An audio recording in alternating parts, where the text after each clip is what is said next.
Muy buenas tardes.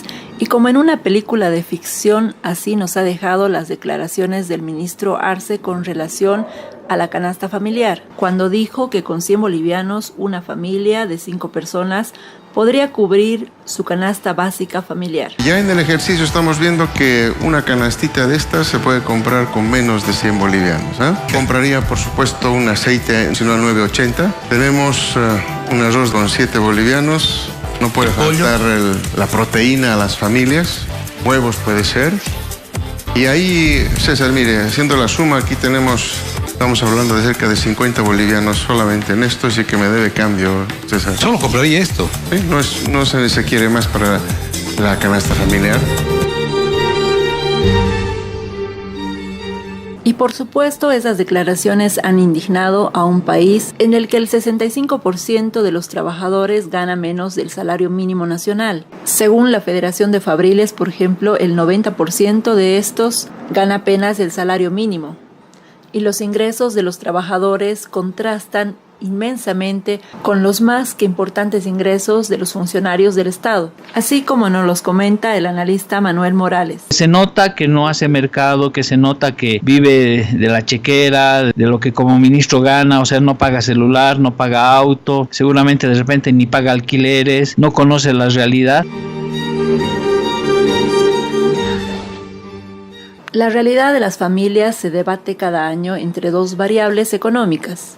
Por un lado, el salario mínimo nacional y su incremento o no, y el costo de la canasta básica familiar.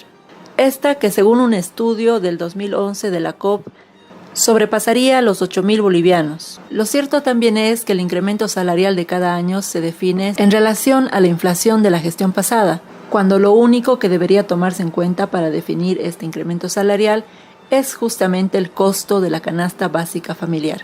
Pero como esto no sucede, da lugar a la pérdida del valor adquisitivo de los trabajadores, cuando sus ingresos no le alcanzan para cubrir justamente esta canasta básica familiar, así como nos comentan las amas de casa. Río, señora, porque ellos deben vivir así, ¿no? Irónicamente, porque el sueldo de un jubilado, por ejemplo, apenas nos alcanza para sobrevivir. 100 bolivianos, carne nomás cuesta 40 bolivianos. Pienso que no alcanza y los sueldos son tan bajos y hay mucha gente que no trabajamos, así vendemos para el día, a veces no nos alcanza ni para llevar el pan de cada día para nuestros hijos. Por ejemplo, yo vendo en la calle así sentándome a un ladito, a otro ladito, como mendiga. Eso será pues para un día, ¿no es cierto? ¿Cómo las amas de casa van a estar con ese presupuesto tan miserable? En otras palabras, yo no sé de dónde saca ese monto el ministro, ¿no es cierto? Y es ministro de Economía, ¿verdad? Cuando él debe tener los lujos y por eso es que no sabe el presupuesto de la ama de casa, ¿no es cierto? No sé qué clase de alimentación tendrá el ministro, pero una alimentación media por lo menos lo haces con 100 bolivianos por día, tomando en cuenta para 3 o 4 miembros de la familia. Si son más ya, la verdad el ministro está muy mal económicamente. Entonces, resumiendo, ¿qué elementos tendrían que tomarse en cuenta para el cálculo de la canasta básica familiar? ¿Qué es lo que debería contemplar una canasta familiar? El aspecto más inflacionario es el gasto en alimentos, todo lo que tiene que ver con el surtido desde aceites, azúcares, leche, verduras, frutas, cereales, papas, carne, etc. Ese es uno de los rubros más importantes. El segundo rubro es el gasto en vestimenta, el gasto en alquileres, el gasto en educación. Si van a un colegio fiscal igual tienen que comprar materiales educativos. Luego están los otros tipos de gasto que tienen que ser la luz, el agua, los servicios, ¿no? De internet si es que tienes, el gas si es que tienes. Y luego están los otros gastos que tienen que ver también con los derechos que tenemos a la recreación. Por lo menos pues tener algo de dinero para gastar en un chocolate, salir a almorzar a la calle, ir al cine. Todo eso hace la canasta.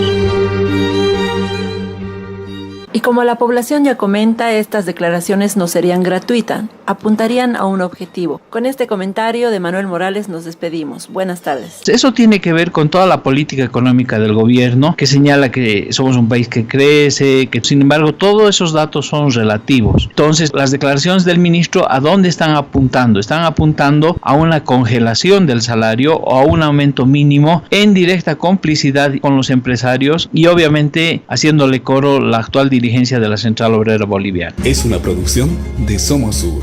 Para más información visite nuestro sitio web www.somosur.net.